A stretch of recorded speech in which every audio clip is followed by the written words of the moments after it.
Right then, before we dive in, do us a favour. Follow S News to keep up with this and future videos. And if you want to support us, just hit subscribe, give us a like and drop a comment. It really helps. Cheers. Unprecedented numbers, shifting alliances and rising tensions. It's all happening at once. Iran and Iraq are uniting, and the United States has, effectively declared a new front in its global power struggle. There's gunfire on the borders. France has officially recognized Palestine, and the United States immediately responded, calling it a slap in the face to the victims of October 7th.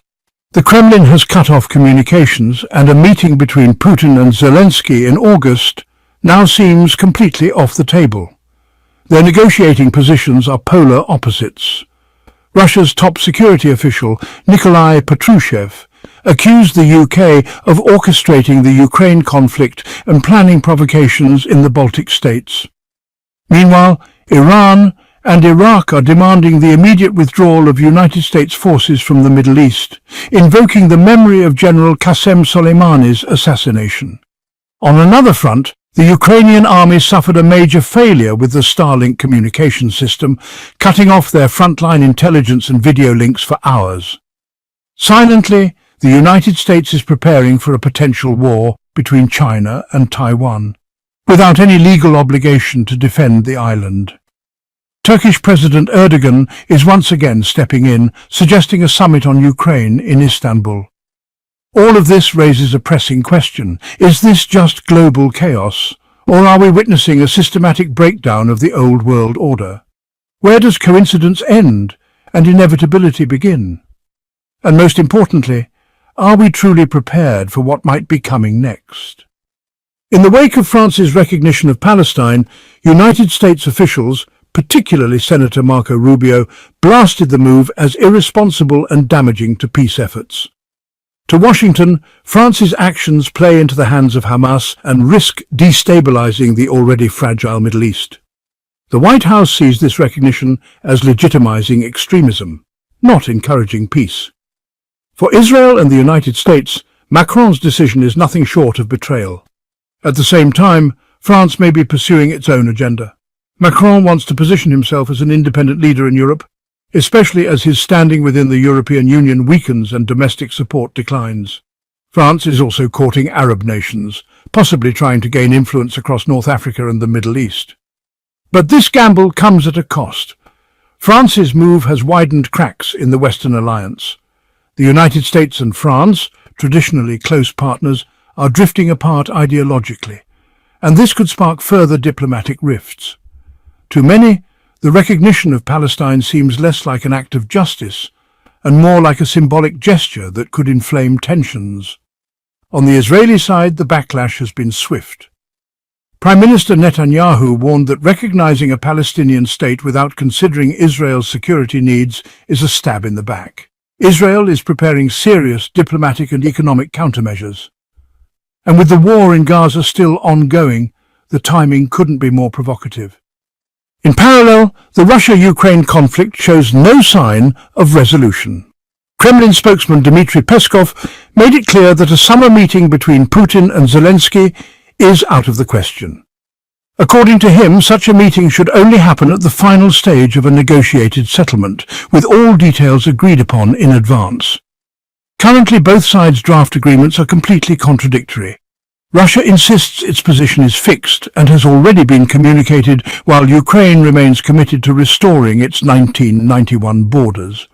Despite this impasse, the mere fact that a summit was being considered shows that diplomacy is still alive, barely. But it's unrealistic to expect a breakthrough anytime soon. Neither Moscow, Kyiv, nor Washington is ready to compromise, and expectations for peace in August have been effectively buried. Then came a provocative statement from Nikolai Patrushev, Putin's longtime security advisor. In an interview, he accused the UK, not Ukraine, of being the true driver behind the war. He claimed that British intelligence is orchestrating provocations in the Baltic Sea, even alleging that they are preparing a false flag torpedo attack on a United States ship to frame Russia. These accusations cast Britain as the real adversary, turning the conflict into a broader geopolitical chess match, Russia versus the Anglo-American alliance. From Russia's viewpoint, Ukraine is just a pawn. Moscow no longer sees Zelensky as a legitimate negotiating partner, but rather a puppet controlled from abroad. This mindset undermines any effort at direct talks with Kyiv. Meanwhile, tension in the Baltic region, once relatively quiet, is building fast, with Russia warning of new flashpoints emerging near Kaliningrad and NATO's eastern flank. The conflict is no longer confined to Ukraine. It's expanding, drawing in more players and becoming increasingly complex. France's recognition of Palestine, Britain's alleged provocations, and America's military build-up all point to a world unraveling.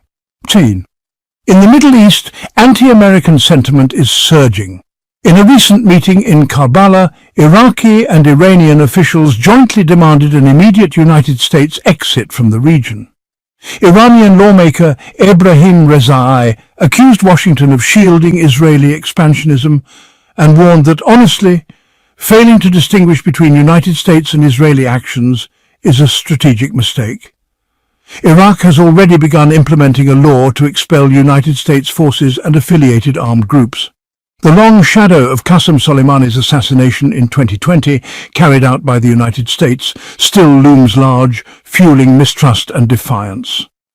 All of this is converging into what looks increasingly like the formation of a new global resistance bloc, centered around Russia, Iran, parts of Iraq, and other powers tired of Western dominance.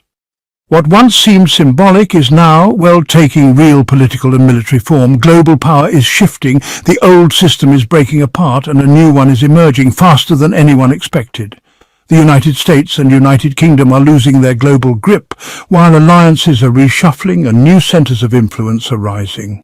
Back in Ukraine, the Starlink system, vital to Ukrainian frontline operations, failed for over 2 hours. This left units without video, drone data, or real-time communications. The commander of Ukraine's drone forces described the situation as operating blind, with high risks and zero coordination. Worse still, they had no backup plan. The incident exposed a brutal truth. In modern war, relying on a single system is a recipe for disaster. Meanwhile, another geopolitical tinderbox is heating up: Taiwan. The US is quietly preparing for a possible conflict with China, but without any legal commitment to defend the island.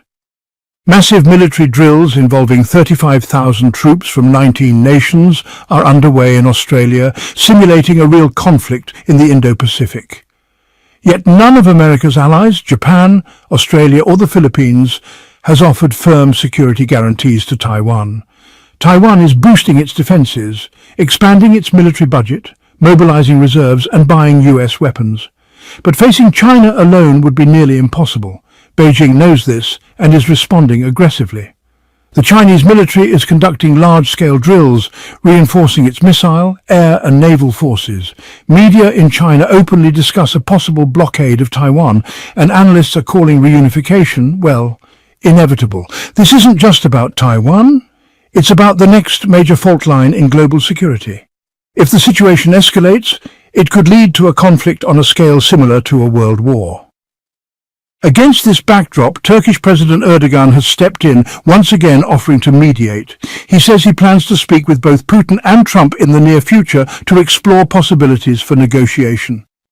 Finally, thanks so much for listening, folks. Don't forget to follow S News and keep an eye out for our future videos. If you enjoyed this, please subscribe, like, and leave a comment.